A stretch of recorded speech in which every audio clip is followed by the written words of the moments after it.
Polícia Federal descobre importação de armas de guerra para tráfico no Rio de Janeiro e as entregas eram feitas pelos Correios.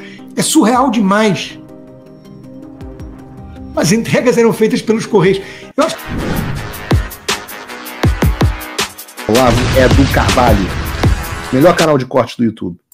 Opa, eu sei que você não aguenta mais ouvir, eu pedi para você fazer o triplo C, curtir, comentar e compartilhar, mas eu peço porque 4 entre cada 10 pessoas sequer estão inscritas no canal e a maioria não ativa as notificações e nem curte o vídeo e isso prejudica o nosso algoritmo. Então ajuda a gente aí, brigadão.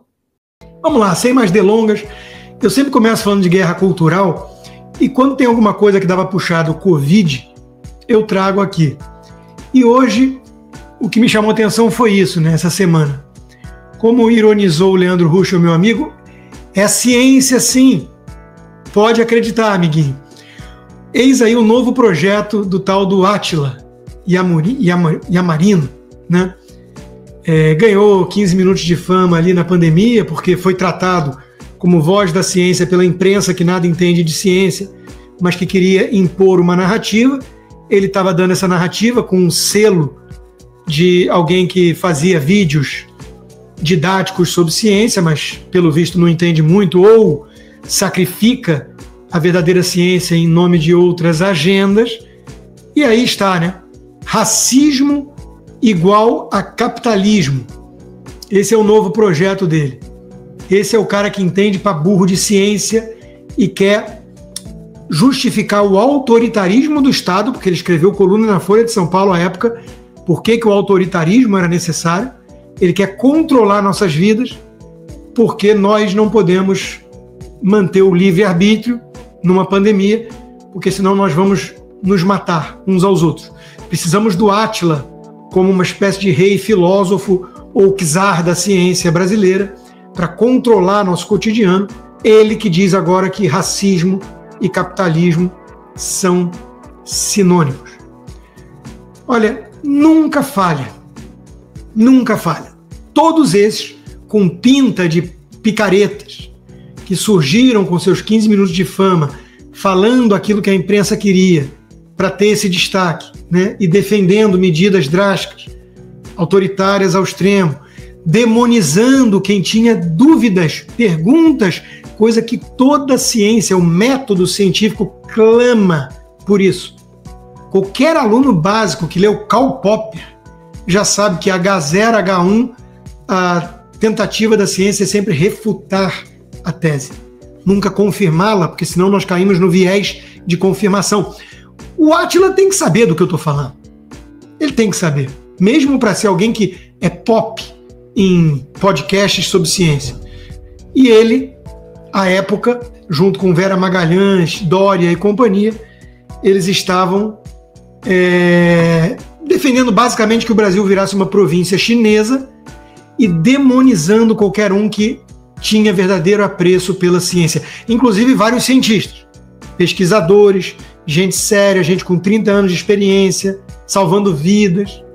Eles perseguiram essas pessoas, muitos foram banidos das redes sociais, enquanto o Átila Yamarino, sem orelhas, ganhava destaque na imprensa para defender baboseira. Hoje, cada vez mais a gente sabe. Vacina, máscaras, lockdown, nem pensar. E quem ousasse questionar isso tudo era demonizado. Então, cuidado. São os mesmos que falavam e voltaram a falar das mudanças climáticas, do aquecimento global. E se você não concorda que o capitalismo é malvado, é o problema, você é parte do problema, você tem um SUV, você é malvado, você quer destruir o planeta e você não faz parte da turma do bem que quer diminuir em 70% a população do mundo, porque esse é o caminho, porra. Exterminar a humanidade. Leiam sobre o assunto, eles não escondem os planos. A Casa de Windsor, tá tudo no meu livro, Esquerda Caviar, que já tem 10 anos de idade. Cuidado com os embusteiros, com os picaretas que falam em nome do bem comum, da ciência, do monopólio da consciência ecológica e por aí vai. E claro, são os mesmos que tratam bandido como vítima da sociedade, porque no fundo é uma revolta contra o cristianismo e seu legado. Qual é o legado cristão? Acima de tudo, foco no indivíduo, todos somos pecadores, ninguém é salvador da humanidade a não ser Jesus Cristo, muito menos um Átila Iamurino ou a Vera Magalhães, e livre-arbítrio. Fazemos escolhas em nossas vidas e temos que arcar com consequências. Eles não aceitam nada disso, esse arcabouço cristão é muito pesado para eles, eles preferem o arcabouço russoniano, do filósofo da vaidade. E o nosso maior ícone do Rousseau na era moderna é o Rousseau de Vassouras, aquele pavão supremo que atende por Barroso e que fica ganhando prêmios dentro da bolha desses progressistas comunistas. Então, fala, amigos do canal. Tá gostando desse vídeo? Então não esqueça de deixar o like, comente o quanto quiser e compartilhe com seus amigos e inimigos por um Brasil melhor e mais justo. Inscreva-se no canal e nos ajude a chegar a 1 milhão de inscritos.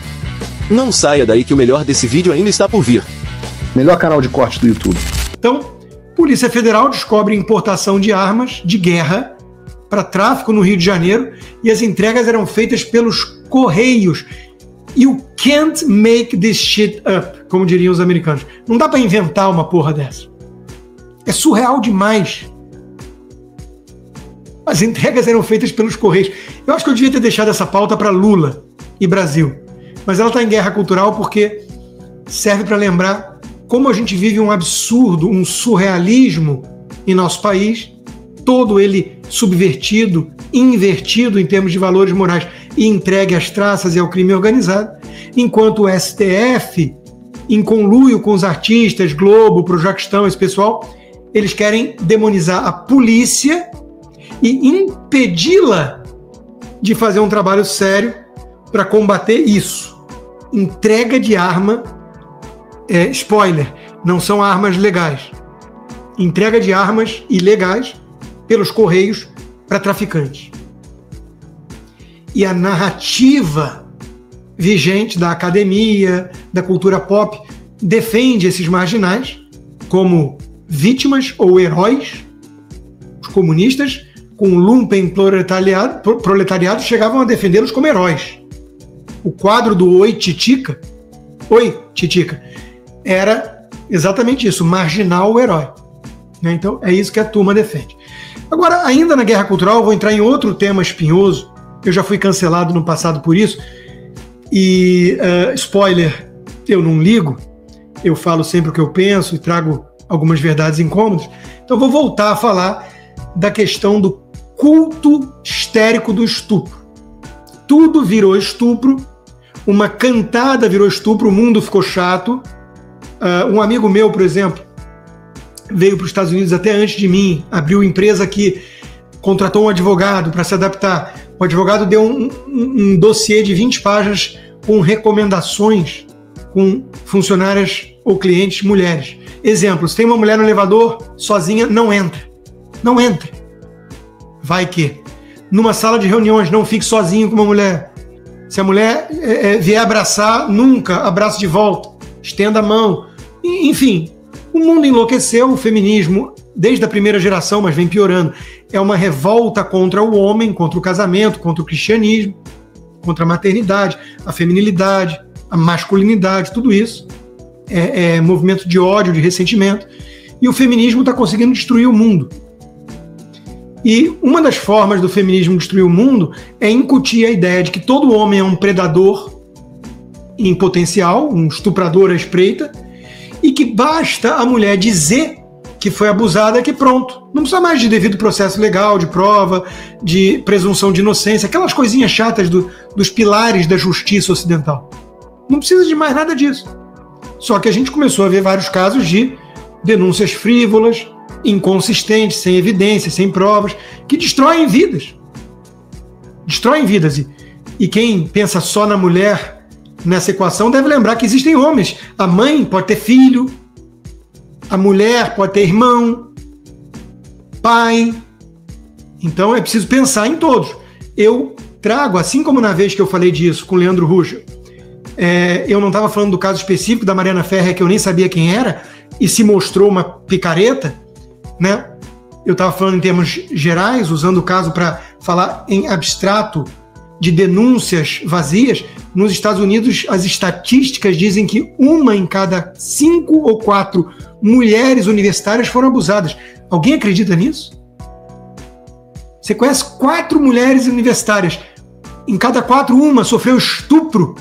Alguém acredita nisso? Sério? Porque vai pensar em estupro chegando no estacionamento, alguém pegando, botando uma faca no pescoço e abusando dela à força. Não. A mulher sobe para o quarto do cara, aceita beber com ele, voluntariamente deita com ele, faz sexo com ele, responde no dia seguinte a ele numa boa. Uma semana depois se arrepende, vê ele com outra, vai lá e denuncia estupro. Isso é estupro? Era disso que eu falava na época e eu vou voltar a falar, porque tivemos alguns casos. Um deles, o do Daniel Alves. Foi inocentado na Justiça Espanhola de Catalunha, porque os depoimentos são pouco confiáveis, existem saltos argumentativos, ou seja, não há consistência. A acusação carece de provas. Eu não sei se o Daniel Alves é culpado ou não, eu não conheço ele direito, se ele é mau elemento ou não, tipo aquele outro lá que todo mundo protege, Vinícius, né, que não pode falar mal porque é negro, mas o cara se mostra meio mau caráter, enfim. Eu não estou aqui para julgar indivíduos nesse sentido. O Otávio Mesquita veio à tona, né, dizer de um caso que ele foi acusado também, e se defender e tudo. Eu não quero falar de caso a caso. Eu não sou juiz, eu não tenho todas as evidências. A Justiça de Catalunha considerou que nesse caso faltou evidência. E isso, feministas ou feminazes, é relevante ainda. Você não constrói um caso na justiça sem provas, sem evidências, porque você tem que ter o devido processo legal, a presunção de inocência.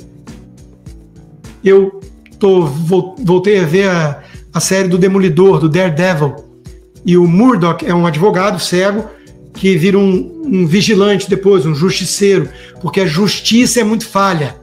Enfim, é um debate interessante, até o império da lei e justiça com próprias mãos e tudo mais. É um bom debate filosófico. Mas o ponto é que no mecanismo da justiça você precisa de evidências, de convencer o júri com consistência, beyond doubt, e por aí vai. Então, fica o recado para as feminazes. A palavra da mulher não substitui as provas, as evidências no processo judicial. Fosse assim, a humanidade estava lascada e o Ocidente tinha implodido, que é o intuito de muita feminista. Implodir o sistema que elas consideram uma arma do patriarcado e blá blá blá. Porque mulher também mente. Muito obrigado pela preferência, sob censura ainda, né? Muito obrigado e peço encarecidamente que quem quiser apoiar o meu trabalho independente, que é, cá entre nós, o que eu mais gosto, sem demérito a todos os outros, e são vários empregadores, parceiros, mas esse é o que eu mais gosto de fazer. Sou eu e vocês direto aqui, né? Vá lá no rodrigoconstantino.com e considere se tornar um patrono hoje mesmo. Inscreva-se também na minha comunidade do Locals, o conteúdo disponível do que eu produzo está lá, mas de preferência para quem usa VPN, para não ficar na intranet do Xandão. E se possível, considere se tornar um membro apoiador. Você recebe como recompensa por viabilizar esse trabalho independente conteúdos exclusivos, como toda segunda-feira, tivemos ontem já, conversa de boteco. Quartas-feiras temos o Cigar Bar, em que eu procuro responder as perguntas dos apoiadores. Então, vá lá no rodrigoconstantino.locals.com, inscreva-se, gratuito, e se possível, torne-se um membro apoiador. Faça um tal do triplo C. Curta, comenta, porque a integração do chat ajuda muito, e compartilhe. Você pode fazer essas 3 coisas que ajudam o algoritmo a aparecer. Mas eu não estou brincando não, pessoal. Dá uma paradinha agora de 1 segundo e clica no joinha, porque às vezes você sabe, a pessoa já está acostumada a ouvir isso. Não, é importante que você faça isso, porque se você não fizer, inclusive atrapalha o vídeo. Parece que o vídeo é menos relevante.